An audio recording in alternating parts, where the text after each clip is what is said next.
Hello everyone, this is Goofer Gamer aka Mr. Money, and I'm doing an update to my deck tech. I just made a few minor alterations. Um, from what I have noticed, I sideboard in just about every match a Farika's Cure. If not two, then three, and if not three, then four. So we did just a light alteration, and I really like how this curve goes. Having these massive amount of three drops is good and bad at the same time because I have to make it to turn three, and that can be a little troublesome. But what we got is 24 lands, and we are now running 4 Temple of Silence because of the Scry. I am playing an aggressive black deck instead of a defensive black deck, but I feel that the Scry lands are just as important as anything else that scries, and then also they give you land. I don't splash any colors, but then we go to the 1-drops. I'm doing 3 Tormented Hero instead of 4, and then I am doing 4 of the Baleful Eidolon, not only because of their bestow, but because of the Death Touch.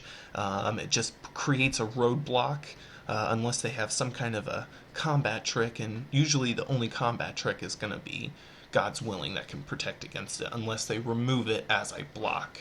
Then I am doing 3 Farika's Cure in the main board. I do have the 4th one in the sideboard for the aggressive matchups.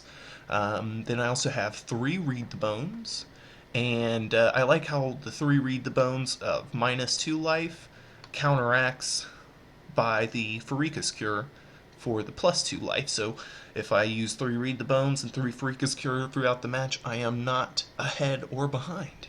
I am still with the 4 Agent of the Fates. I still have the 2 Heroes Downfall, because that just works with any Planeswalker or any troublesome creature.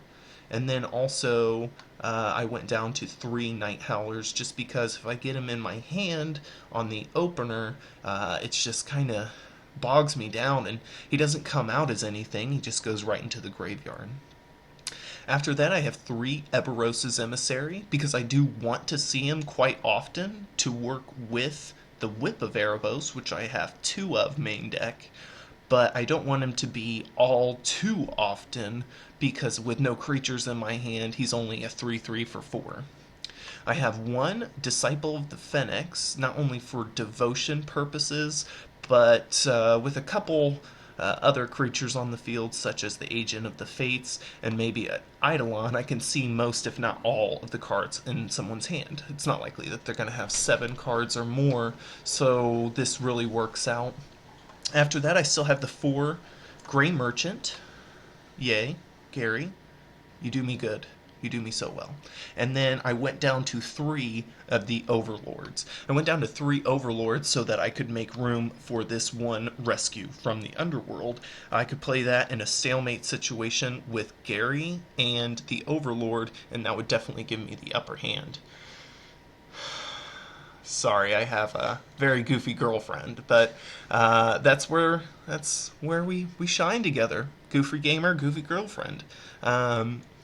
Then over to the sideboard, I do have 4 Sip of Hemlock, because in a match that does stalemate, this definitely comes in handy whenever they have creatures that I can't just necessarily deal with, or the Agent of the Fates isn't giving me enough boost to take out the creatures I want. So this will just take down the creatures that are giving me trouble. 2 Mogus Marauder for the mid-range matchups, so that I can just get in for the damage or take out a Planeswalker, troublesome Planeswalker. And then, like I said, the 4th Farika's Cure. I am doing 3 Viper's Kiss for those aggressive matchups, such as a Heroic deck. It does take out a lot of the 1/1s and 3/1s or 2/1s or what have you. And then also 3 Dark Betrayals for the Mono Black matchup.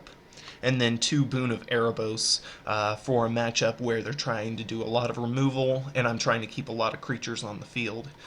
Basically, it's the same strategy Put creatures in the graveyard to boost up the Night Howler, and then Night Howler with its bestow cost of 4, Baleful Eidolon for 5, Eberos's Emissary for 6, and then I could use the Scry effect from Read the Bones to look for the gas that I need. And it has occurred to me that in some situations, if I had 2 enchantment creatures, such as the Eidolon or the Night Howler on the field, and they're really able to do some damage, but they have, let's say, a Polish Crusher on the field. If I can whittle it down to just the Polish Crusher, and then I have my enchantment creatures, then I can have Agent of the Fates on the field, hit them with the Pharika's Cure, and then that'll clear the way of their one defending creature to really get in there for some damage. It's pretty much the same thing as Intimidate. I am going to be running this deck in our upcoming event, which is it is there. There it is. This 4-round Theros block constructed daily. It's happening very, very soon, everyone. Very soon. I am in there like swimwear. There, I finally got my analogy right. Ooh, another Mister. And then a Space Jaham? Oh no. Well, anyway, I am on this list somewhere. I hope. I'm still on this list. Well, anyway, I do appreciate you guys watching and looking at the updated. There I am. There I am. I appreciate you watching and getting a new spin on the deck tech. The ideas for this new deck tech has come from watching Theros, or not Theros, but standard deck techs. I noticed that they have like 3 ofs and 1 ofs and stuff like that. And I've actually had a little bit more luck with this build than the previous build, where it was 4 of, 4 of, 4 of, 4 of, 4 of, and then 2 of. So I think this is where it's supposed to be. So again, I thank you guys for watching. Wish me luck, and I will be recording the daily events and putting them up on my channel.